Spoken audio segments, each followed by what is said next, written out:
दोस्तों, समाजवादी आईएएस के online education पर आप सभी का बहुत बहुत स्वागत है। और आज फिर हम समाज के अंतिम चरण में हम समाज के जो महत्वपूर्ण भेद हैं, जैसे में द्वंद्व समाज, द्विग समाज, बहुब्रीहि समाज और कर्मधारय समाज, उसी के बारे में अध्ययन करेंगे। तो आइए समझते हैं कि सबसे पहले हम बात करेंगे कर्मधारय समाज की। तो कर्मधारय समाज में हम देखेंगे तो कर्मधारय समाज के अंतर्गत हम बात करेंगे सबसे पहले। तो यहाँ पे देखिए एक चीज और बात और हम देख लेते हैं कि कर्मधारय समाज से पहले हम एक चीज और देख लेते हैं कि समाज समाज के अंतर्गत पहचान के लिए महत्वपूर्ण पॉइंट क्या होता है, जिसे हम बात करेंगे पदों की प्रधानता के आधार पर। पदों की प्रधानता के आधार पर पदों की प्रधानता के आधार पर तो पदों की प्रधानता के आधार पर समाज के बारे में हम जानेंगे। तो देखिए, जिसमें पूर्व पद प्रधान होता है उसे क्या बोलते हैं हम? अव्ययी भाव समास। उसे क्या बोलते हैं? अव्ययी भाव समास। उसके बाद से हम बात करेंगे दूसरे नंबर पर, तो अव्ययी भाव समास। और हम बात करेंगे हम दूसरे नंबर पे, तो देखिए उत्तर पद प्रधान। उत्तर पद प्रधान। और उत्तर पद प्रधान किसमें होता है? उत्तर पद प्रधान होता है हमारा तत्पुरुष समास। उसके बाद से कर्मधारय समास। उसके बाद से किसमें? उसके बाद से द्विगु समास। इस तीनों समास में कौन सा पद प्रधान होता है? उत्तर पद प्रधान होता है। ठीक, उसके बाद से हम बात करेंगे नेक्स्ट तीसरे नंबर पे, जिसमें दोनों पद प्रधान होते हैं। दोनों पद प्रधान यानी कौन सा? उत्तर पद और पूर्व पद दोनों पद प्रधान होते हैं। तो दोनों पद प्रधान किसमें होता है? तो सबसे हम दोनों पद प्रधान किसमें होता है? दोनों पद प्रधान जो होता है वो द्वंद्व समास में होता है। किसमें? तो द्वंद्व समास में दोनों पद प्रधान होता है। उसके बाद से हम बात करेंगे चौथे नंबर पे, तो देखिए दोनों पद अप्रधान। दोनों पद अप्रधान का मतलब कि तीसरा कोई प्रधान हो जाए उसमें। तो कहने का मतलब कि कौन सा है समास? तो ये बहुव्रीहि समास है। कौन सा समास है? तो बहुव्रीहि समास है। देखिए, हम बात करें यहाँ पे कि जिसमें पूर्व पद प्रधान हो जाए उसमें कौन सा समास हो जाए? तो अव्ययी भाव समास। जिसमें उत्तर पद प्रधान हो जाए उसमें तत्पुरुष समास, कर्मधारय समास और द्विगु समास में उत्तर पद प्रधान होता है। दोनों पद प्रधान किसमें हो जाए? दोनों पद प्रधान द्वंद्व समास में हो जाए। और दोनों पद अप्रधान यानी कौन सा समास हो जाए? बहुव्रीहि समास। और बहुव्रीहि समास में तीसरा पद प्रधान होता है। तीसरा पद प्रधान होता है। तीसरा पद या अन्य पद। तीसरा पद या यहाँ पे कह सकते हैं हम तीसरा पद या अन्य पद प्रधान होता है। अन्य पद प्रधान होता है। तो इतनी बातें हम संक्षेप में समझ लेंगे कि पदों की प्रधानता के आधार पे कौन से पद किस समास में प्रधान होते हैं। ठीक, अब इसके बाद हम बात करेंगे नेक्स्ट कर्मधारय समास की। देखिए, कर्मधारय समास के अंतर्गत हम बात करेंगे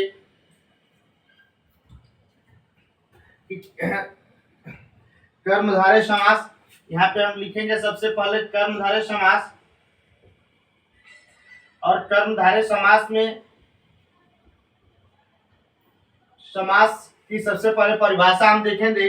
सबसे पहले परिभाषा देखेंगे तो कर्मधारय समास की परिभाषा ये होती है कि देखिए, इसके सामान्य भाषा में हम कह सकते हैं कि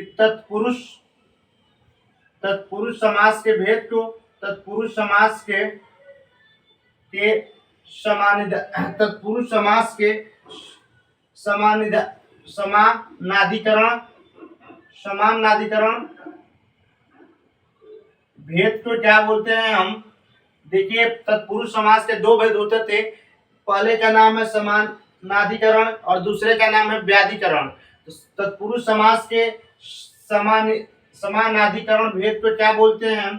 भेद को हम बोलते हैं कर्मधारय समास। कौन सा समास बोलते हैं? कर्मधारय समास कहते हैं। और उसके बाद हम बात करेंगे यहाँ पे कि परिभाषा के एक सिंपल वे में हम समझे तो इसमें पूर्व पद और उत्तर पद दोनों, पूर्व पद तथा उत्तर पद दोनों में विभक्ति समान होती है। यानी कहने का मतलब कि पूर्व पद तथा उत्तर पद में विभक्तियां समान होती है, विभक्ति समान होती है। और उसके बाद से फिर हम बात करेंगे कि नेक्स्ट पॉइंट समान होती है। जैसे यहाँ पे हम कहेंगे कि सर्प, कृष्ण सर्प,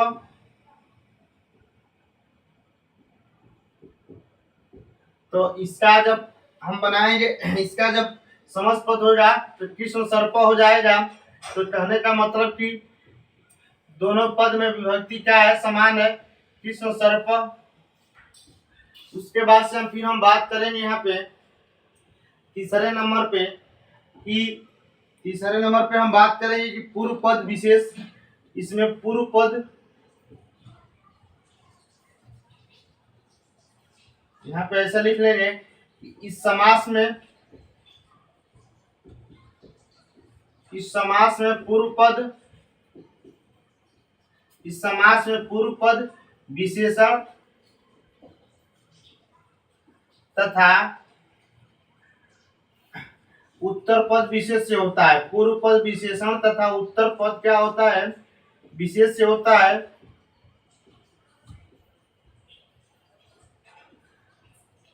उसके बाद से फिर हम बात करेंगे यहाँ पे चौथे नंबर पे कि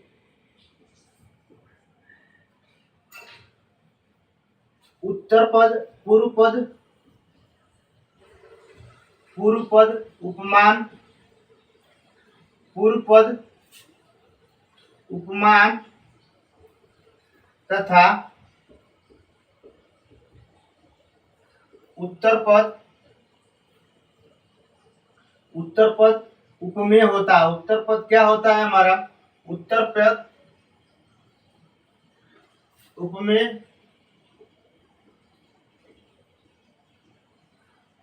उपमेय होता है।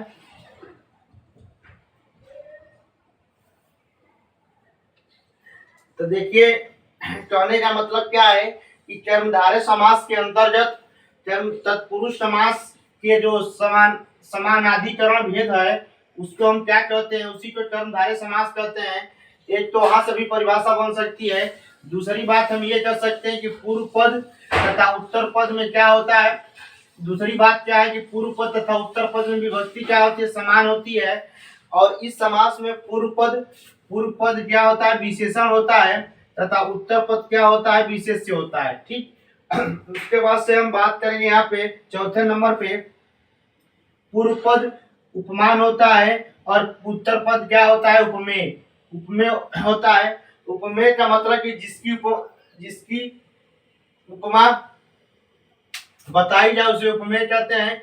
यहाँ पे विशेष्य का मतलब संज्ञा से है, विशेष्य का मतलब संज्ञा से है और विशेषण का मतलब कि उस संज्ञा की विशेषता को बताई जाती है तो उसे विशेषण कहते हैं। तो इसी तरह हम ये देख लेंगे कि कर्मधारय समास के अंतर्गत पूर्व पद उत्तर पद में विभक्ति समान होती है। पूर्व पद विशेषण तथा उत्तर पद विशेष्य होता है। दूसरी भाषा में से हम कह सकते हैं कि पूर्व पद उपमान तथा उत्तर पद उपमेय होता है। उसके बाद से हम बात करेंगे इसमें कि इस समास में 5वें नंबर पर हम बात करेंगे कि इस समास में उत्तर पद प्रधान होता है। कौन सा पद? तो उत्तर पद प्रधान होता है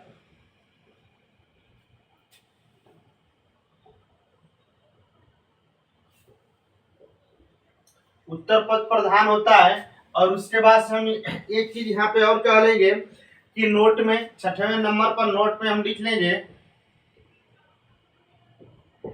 कि कभी कभी दोनों पदों में दोनों पद ही विशेषण होते हैं। कभी इस समास में कभी कभी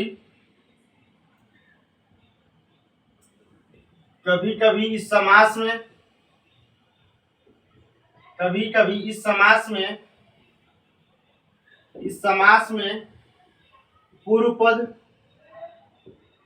तथा उत्तर पद दोनों ही समास होते हैं। दोनों उत्तर पद तथा पूर्व पद दोनों ही क्या होते हैं? समास होते हैं। सॉरी, कभी कभी इस समास में पूर्व पद तथा उत्तर पद दोनों ही क्या होते हैं? विशेषण होते हैं। और दोनों ही क्या होते हैं? विशेषण होते हैं। दोनों ही विशेषण होते हैं। जैसे क्या है? जैसे में हम बात कर ले यहाँ पे श्वेत कृष्णा,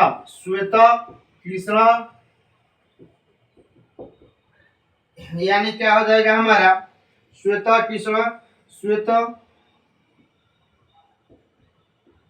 श्यासव कृष्णा। देखिए यहाँ पे दोनों पद, श्वेत मीन सफेद, ये भी विशेषता बता रहा है, और कृष्ण मीन्स काला, दोनों पद ही विशेषण का कार्य कर रहा है। तो इसलिए कभी कभी समास में ऐसा भी आ जाता है कि दोनों पद क्या होते हैं? दोनों पद विशेषता बताने का काम करते हैं। ठीक ना? तो इतनी बातें कर्मधारय समास में महत्वपूर्ण थी। जैसे में हम ध्यान देंगे कि इसमें उत्तर पद भी प्रधान हो जाए और तत्पुरुष समास में भी उत्तर पद प्रधान हो जाए। इस समास में कभी कभी पूर्व पद तथा उत्तर पद दोनों ही क्या होते हैं? विशेषण होते हैं, यानी कभी कभी कंडीशन में। ठीक, तो इतनी बातें कर्मधारय समास से महत्वपूर्ण थी। अब इसके बाद हम बात करेंगे नेक्स्ट समास के बारे में हम बात करेंगे। कौन सा समास है? द्विग समास।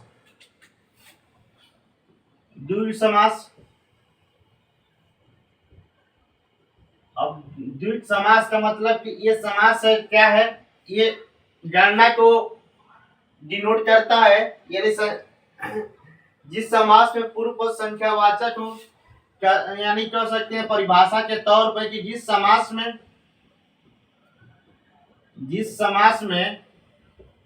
पूर्व पद संख्यावाचक हो, जिस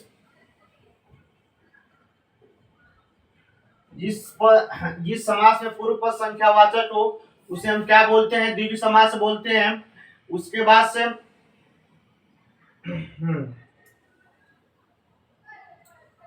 इसमें समास विग्रह के दौरान एक चीज इसमें ध्यान देना है, पहला पॉइंट और दूसरा पॉइंट इसमें नोट करना है। इस समास में इसमें समास विग्रह के दौरान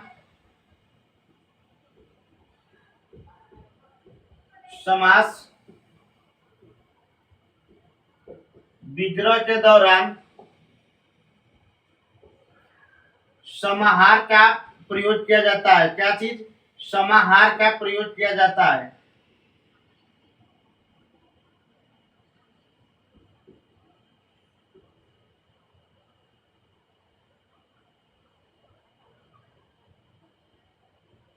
समाहार का प्रयोग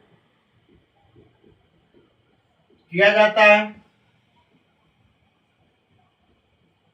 जैसे में हम एग्जाम्पल देखेंगे तो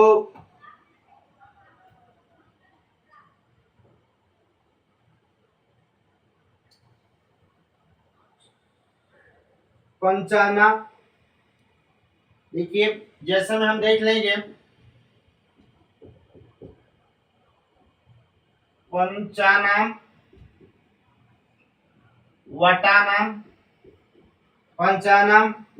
वटानाम समाहार। यानी इसको क्या कह सकते हैं, इसे हम पंचवटी कहते हैं, यानी 5 वृक्षों का समूह, यानी इसे हम क्या बोल सकते हैं, पंचवटी कह सकते हैं, पंचवटी। तो पंचाननम वाटानम समाहार, ठीक। उसके बाद से हम बात करेंगे तीसरे नंबर पे, यानी देखिए जिस समास में हम पूर्व पद संख्यावाचक हो उसे क्या बोलते हैं, द्विगु समास कहते हैं। इस समास में विग्रह के दौरान हम ये ध्यान देना होगा, इस समास की पहचान है, इसमें समाहार का यूज होता है, समाहार का। और समाहार देखिए लास्ट में समाहार मिल रहा है, आप जब भी समास विग्रह देखेंगे तो ऐसे आसानी से समझ लेंगे कि ये द्विगु समास का ही समास के अंतर्गत आएगा। ये जो समास विग्रह है ये द्विगु समास के अंतर्गत आएगा। यानी जैसे में पंचवटी, पंचवटी का क्या समास विग्रह है, पंचवटी का समास विग्रह पंचाननम, पंचानाम, वाटानाम, समाहार, ठीक। इतनी बातें महत्वपूर्ण हो गई। अब हम बात करेंगे द्वंद्व समास के बारे में। अब हम बात करेंगे द्वंद्व समास के बारे में। तो देखिए द्वंद्व समास क्या होता है,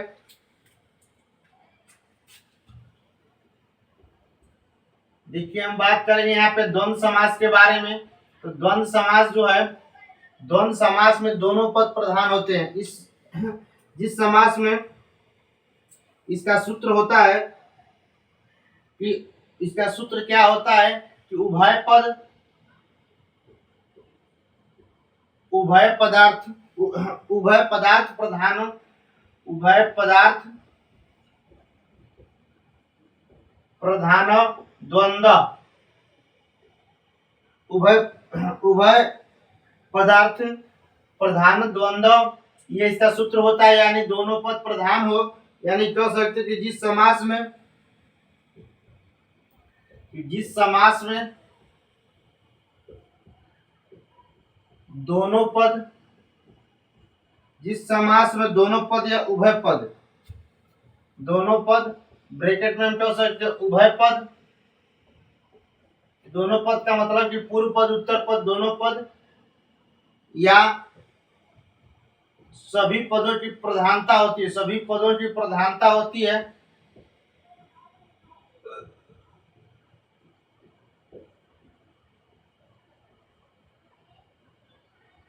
प्रधानता होती है, उसे द्वंद्व समास कहते हैं।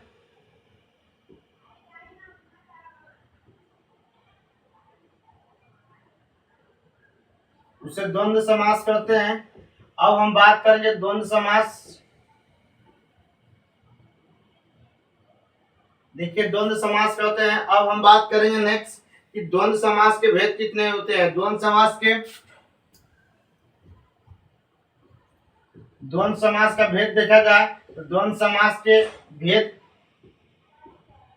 3 होते हैं। द्वंद्व समास के 3 भेद होते हैं। पहला है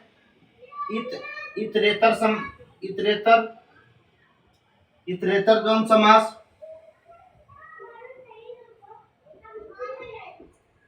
और दूसरे का नाम है समाहार द्वंद्व समास, समाहार द्वंद्व समास, और तीसरे का नाम क्या है, तीसरे का नाम है एक शेष द्वंद्व समास, एक शेष द्वंद्व समास। देखिए इतनी बातें महत्वपूर्ण हैं। यानी द्वंद्व समास को संस्कृत के सूत्र के अनुसार कहा जाता है उभय पदार्थ प्रधान द्वंद्व। यानी जिस समास में दोनों पद प्रधान हो, दोनों पद या सभी पदों की प्रधानता होती है, उसे क्या बोलते हैं, हम द्वंद्व समास कहते हैं। द्वंद्व समास के 3 भेद होते हैं। पहले का नाम है इतरेतर द्वंद्व समास, दूसरे का नाम है समाहार द्वंद्व समास, और तीसरे का नाम है एक शेष द्वंद्व समास। ठीक, इतनी बातें द्वंद्व समास से महत्वपूर्ण है। अब कुछ पॉइंट और है उसे भी देख लेते हैं हम। द्वंद्व समास, अब देखिए द्वंद्व समास के 3 भेद हैं, इतरेतर द्वंद्व समास, समाहार द्वंद्व समास और एक शेष द्वंद्व समास। तो सबसे पहले हम तीनों के बारे में थोड़ा सा समझ लेते हैं कि क्या होता है द्वंद्व इतरेतर द्वंद्व समास, उसके बाद से समाहार द्वंद्व समास और उसके बाद से एक शेष द्वंद्व समास। ठीक, तो अब यहाँ पे हम बात करेंगे, यहाँ पे हम बात करेंगे इतरेतर द्वंद्व समास।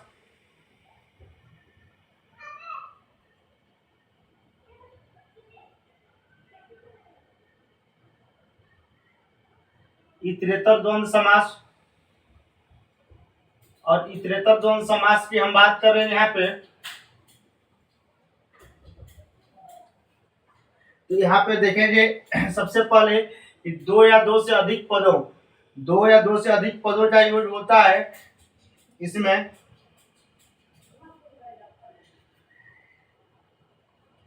इतरेतर द्वंद्व समास, इसमें दो या दो से अधिक पदों का यूज होता है।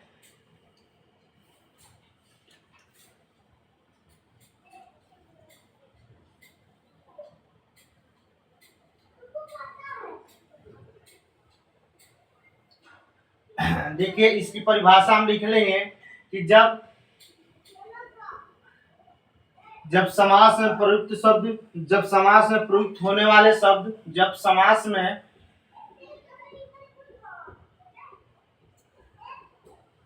प्रयोग होने वाले शब्द,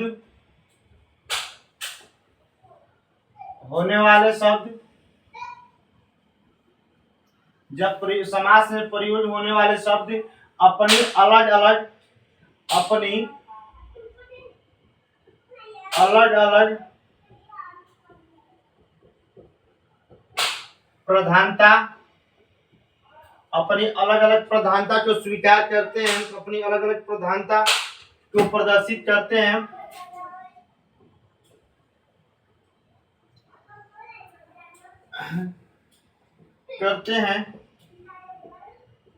तो उसे हम क्या बोलते हैं, तो उसे इतरेतर द्वंद्व समास कहते हैं।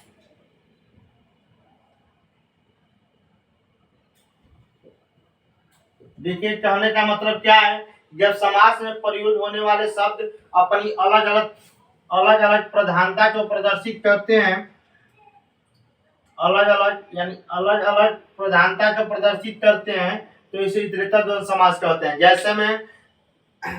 जैसे में हम क्या कहेंगे कि रामो लक्ष्मणो, जैसे में क्या है, रामो लक्ष्मणो,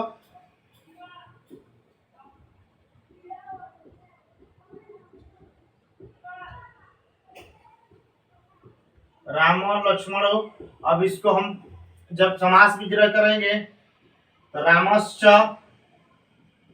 लक्ष्मणश्च हो जाएगा। ठीक, ये दोनों राम और लक्ष्मण अपनी अपनी अलग अलग प्रधानता को प्रदर्शित करते हैं। उसके बाद से हम दूसरे शब्दों में हम ये कहना चाहेंगे, दूसरे शब्दों में हम बात करेंगे यहाँ पे, तो कि इस समास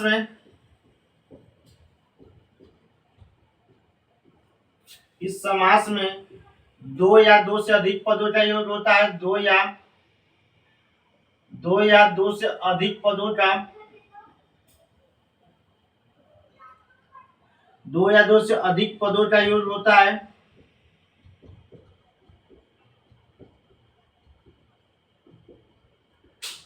अर्थात हम ये कह सकते हैं कि दो पदों के लिए, इसके लिए नियम है कि अर्थात दो पदों के लिए द्विवचन तथा दो से अधिक पदों के लिए बहुवचन का प्रयोग किया जाता है। दो पदों के लिए द्विवचन तथा दो से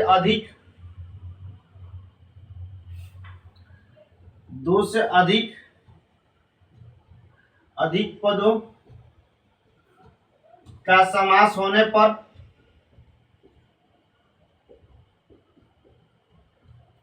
बहुवचन का प्रयोग किया जाता है। बहुवचन का प्रयोग किया जाता है।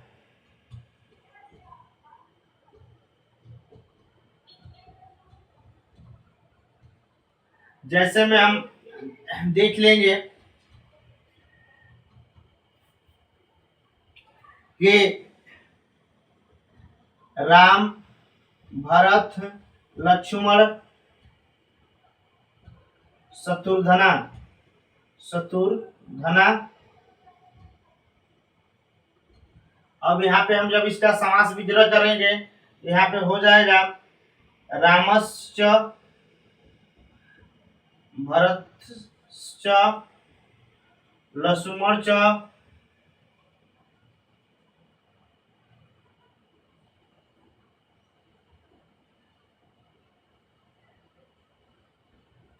और उसके बाद से शत्रुघ्न।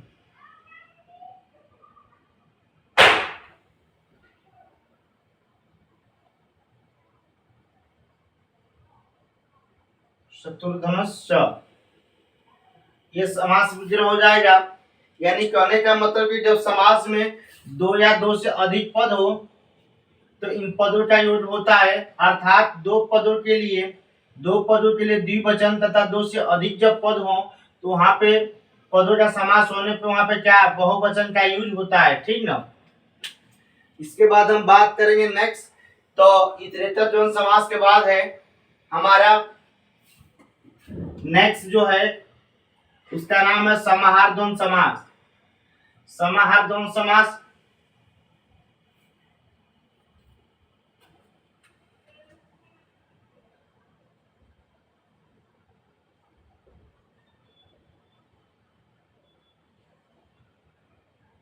समाहार द्वंद्व समास। अब समाहार द्वंद्व समास के बारे में हम कहेंगे कि जिस समास में अनेक पदों के समूह का बोध होता है, जिस समास में, यहाँ पे परिभाषा देख लेंगे कि जिस समास में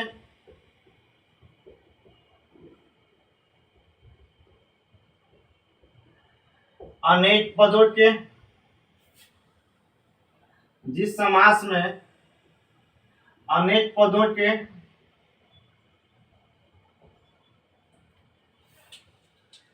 पदों के समूह का बोध होता है,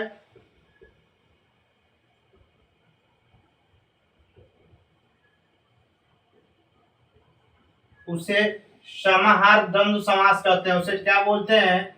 उसे समाहार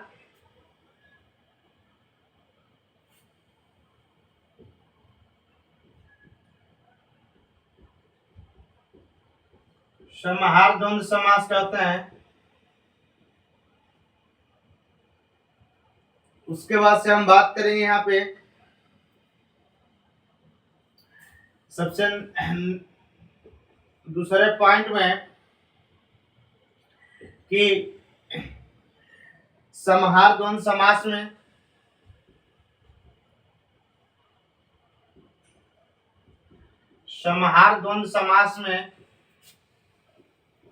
में अंत में द्वंद्व में समास के बाद समाहार द्वंद्व समास के बाद नपुंसक लिंग का प्रयोग किया जाता है। नपुंसक लिंग का प्रयोग किया जाता है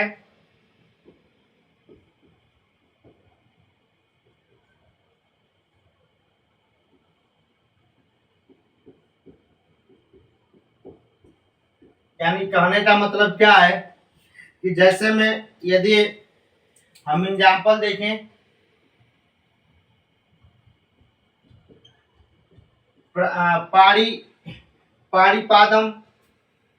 पाड़ीपादम। अब इसका हम समास विग्रह करेंगे तो हो जाएगा पाड़ी च, पादव च, तेसाम। यानी कहने का मतलब क्या है कि पाड़ी में क्या होता है, पाड़ी में हाथ और पैर का समूह, यहाँ पे हम कह सकते हैं कि हाथ और पैर का समूह को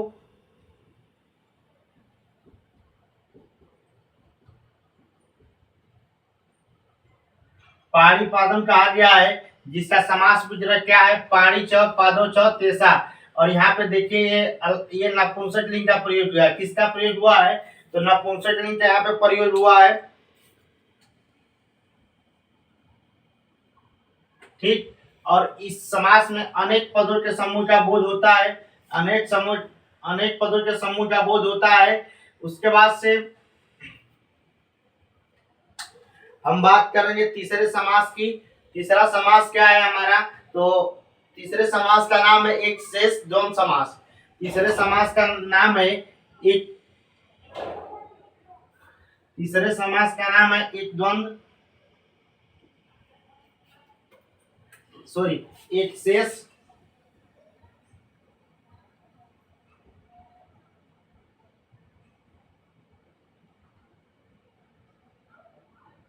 जिसमें एक पद शेष हो जाता है उसे एक शेष द्वंद्व समास कहते हैं। अर्थात हम इसकी परिभाषा देखेंगे कि जिस द्वंद्व समास में दो या दो से अधिक पदों में से जिस द्वंद्व समास में जिस समास में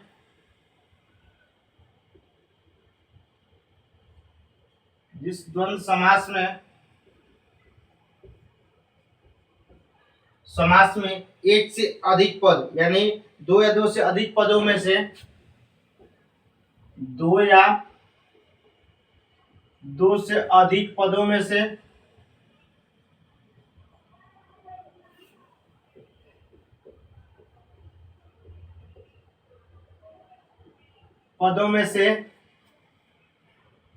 केवल एक पद शेष रहता है,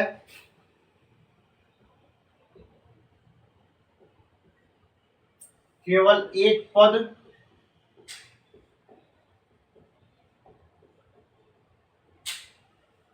शेष रहता है, उसे हम एक शेष द्वंद्व समास कहते हैं। एक शेष द्वंद्व समास कहते हैं।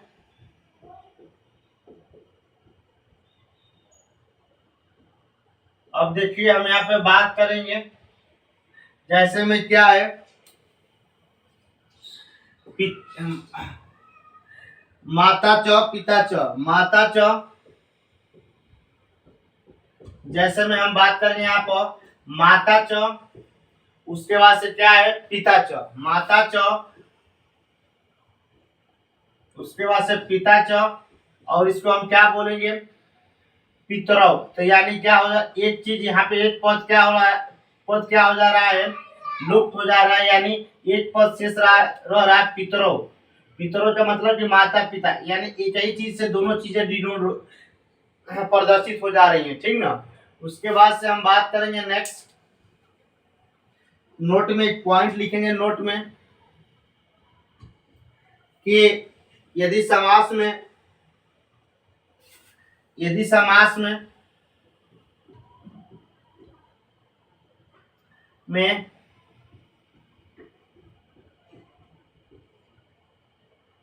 पुल्लिंग तथा स्त्रीलिंग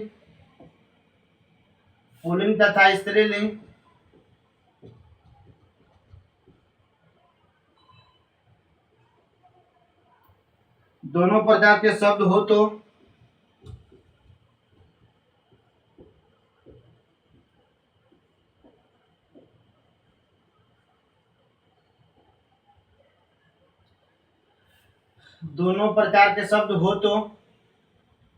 तो पुल्लिंग शब्द ही शेष बचेगा। कौन सा शब्द शेष बचेगा, तो पुल्लिंग शब्द ही शेष बचेगा, ठीक।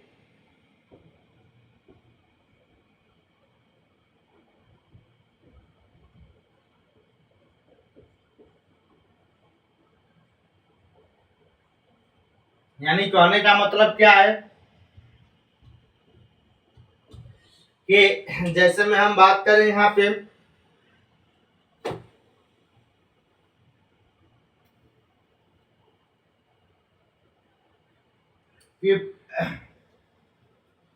कि पुत्र पुत्रश्च, उसके बाद से पुत्री च, तो इसका समास विग्रह हो जाएगा पुत्री पुत्रो। इसका समास क्या हो जाएगा पुत्रो, समस्त पद। समास विग्रह क्या है पुत्रश्च पुत्री च, इसका समस्त पद क्या हो जाएगा पुत्रो। यानी इसमें एक पुल्लिंग है और दूसरा क्या है तो दूसरा स्त्रीलिंग है, दूसरा क्या है, एक यहाँ पे ये स्त्रीलिंग है, तो स्त्रीलिंग क्या हो जाएगा हमारा यहाँ पे साइलेंट हो जाएगा, और ये बन जाएगा क्या, पुत्रो, पुत्र च, पुत्री च, यानी पुत्रो बन जाएगा। ठीक ना, तो इतनी बातें महत्वपूर्ण थी। एक बार फिर से रिवीजन कर लेते हैं कि जिस द्वंद्व समास में दो या दो से अधिक पद, दो या दो से अधिक पदों में से केवल एक पद शेष रहता है, एक पद शेष रहता है, उसे क्या बोलते हैं, एक शेष द्वंद्व समास कहते हैं। जैसे में माता च और पिता च, ठीक ना। उसके बाद से नोट में हम क्या ध्यान देंगे, यदि यदि शब्द, यदि समास में, यदि क्या है, यदि समास में हम देखिए यहाँ छूट गया है, यदि समास में,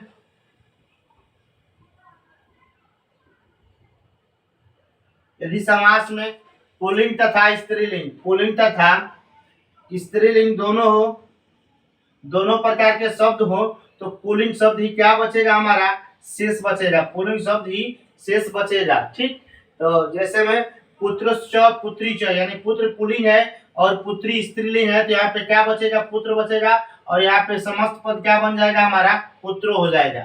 ठीक, अब हम बात करेंगे लास्ट बहुब्रीहि समास के बारे में। ठीक, तो इसे हम मिटा देते हैं। अब लास्ट हम बात करेंगे बहुब्रीहि समास के बारे में।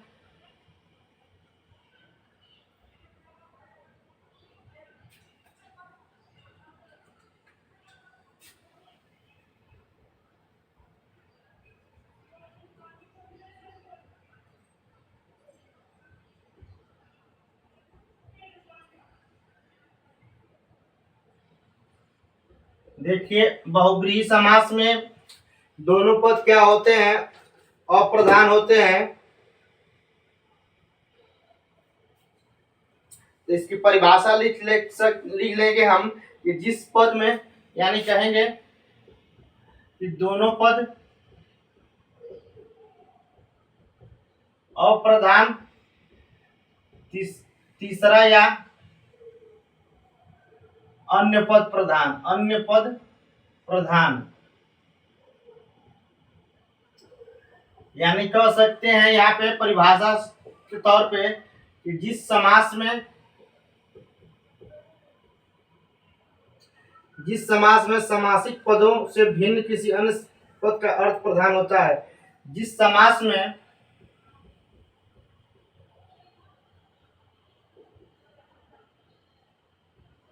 समासिक पदों से भिन्न, भिन्न यानी अलग, जिस समास में समासिक पदों से भिन्न किसी अन्य, किसी अन्य शब्द का अर्थ, किसी अन्य शब्द का अर्थ प्रधान होता है, किसी अन्य शब्द का अर्थ क्या होता है, प्रधान होता है।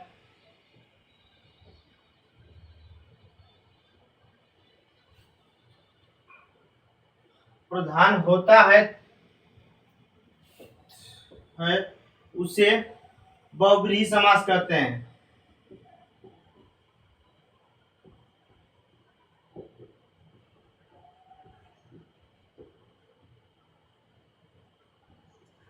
यानी कहने का मतलब क्या है कि जिस समास में समासिक पदों से भिन्न, जिस समास में समासिक पदों से भिन्न किसी अन्य शब्द का अर्थ, किसी अन्य शब्द का, जिस समासिक पदों में, जिस समास में समासिक पदों से भिन्न किसी अन्य समास, समासिक पदों से भिन्न किसी अन्य शब्द, किसी अन्य शब्द का अर्थ प्रधान हो, किसी अन्य शब्द का अर्थ प्रधान होता है, उसे बहुब्रीहि समास कहते हैं।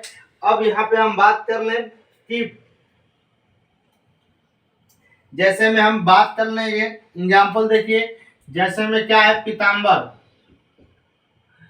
पीताम्बर, अब पीला वस्त्र धारण करने वाले को हम क्या बोलते हैं, श्री कृष्ण बोलते हैं, यानी पीला वस्त्र धारण करने वाले को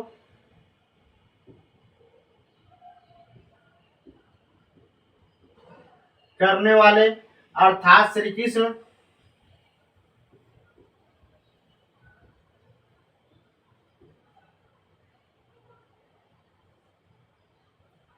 तो यहाँ पे हम बात करेंगे पीताम्बर क्या हो जाएगा, पीतम अंबरम यस्य स, पीतम अंबरम यस्य स,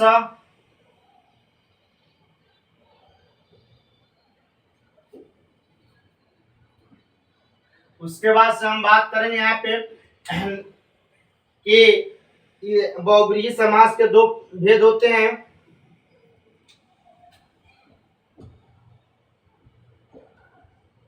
बहुब्रीहि समास के मुख्य रूप से दो भेद होते हैं।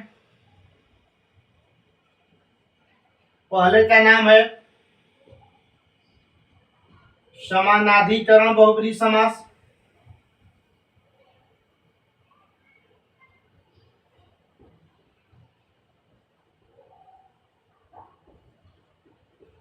और दूसरे का नाम है व्याधिकरण बहुब्रीहि समास। व्याधिकरण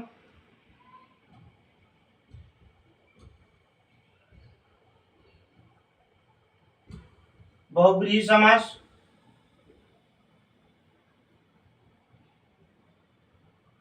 अब देखिए यहाँ पे हम बात कर रहे हैं कि बहुब्रीहि समास के मुख्य रूप से दो भेद होते हैं। कहने का मतलब कौन सा, समानाधिकरण बहुब्रीहि समास और व्याधिकरण बहुब्रीहि समास। ये दोनों समास के बारे में हम थोड़ा सा पढ़ लेंगे कि इनके अंतर्गत क्या चीजें महत्वपूर्ण है।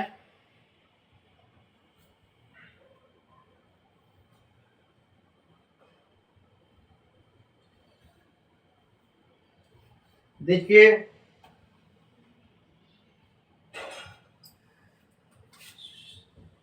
समानाधिकरण बहुब्रीहि समास,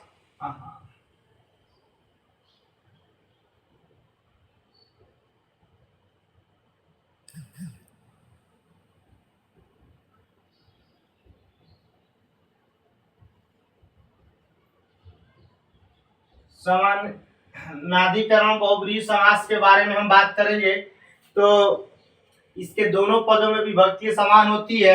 इसके दोनों पदों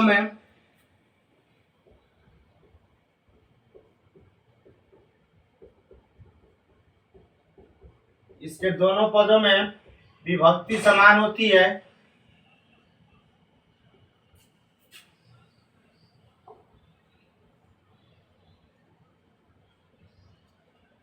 और हम बात कर रहे हैं दूसरे नंबर पर, तो व्याधिकरण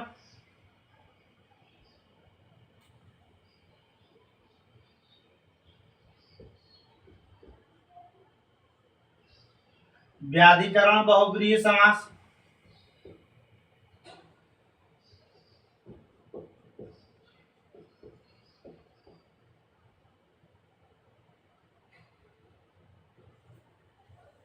इसके दोनों पदों में विभक्तियां अलग अलग होती है। इसके दोनों पदों में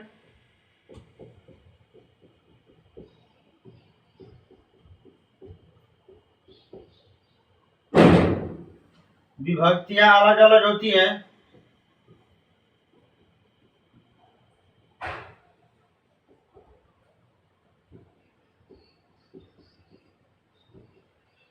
और उसके बाद से लास्ट हम एक पॉइंट लिखवाएंगे कि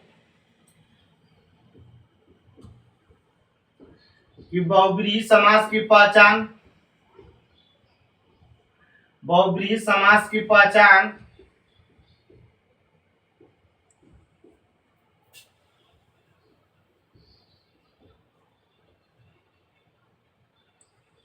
बहुब्रीहि समास की पहचान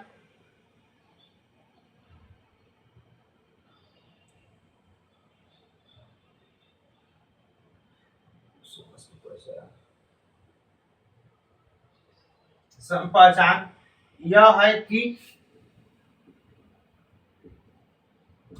समास विग्रह के समय समास विग्रह के समय में, समास विग्रह के समय में, समय में, समय अंत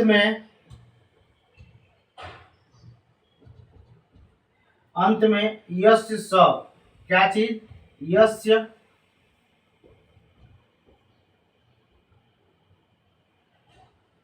स का प्रयोग होता है। यस्य स या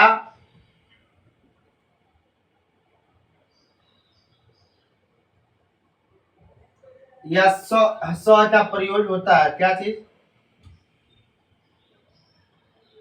स का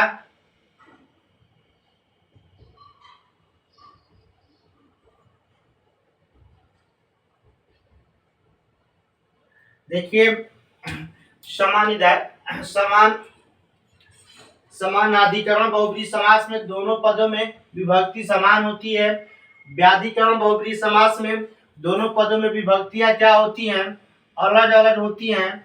उसके बाद से बहुब्रीहि समास की पहचान यह है कि समास विग्रह के समय यस्य स और स का प्रयोग होता है। अंत में किसमें तो समास विग्रह के समय अंत में कहाँ पे, अंत में यस स या स का प्रयोग होता है, तो हमारा वो क्या हो जाएगा, बहुब्रीहि समास हो जाएगा। यानी हम समास विग्रह दिया रहेगा तो उसके आधार पर भी हम पहचान सकते हैं कि यहाँ यस स और स रहेगा तो कौन सा समास हो जाए, अर्थात बहुब्रीहि समास हो जाए।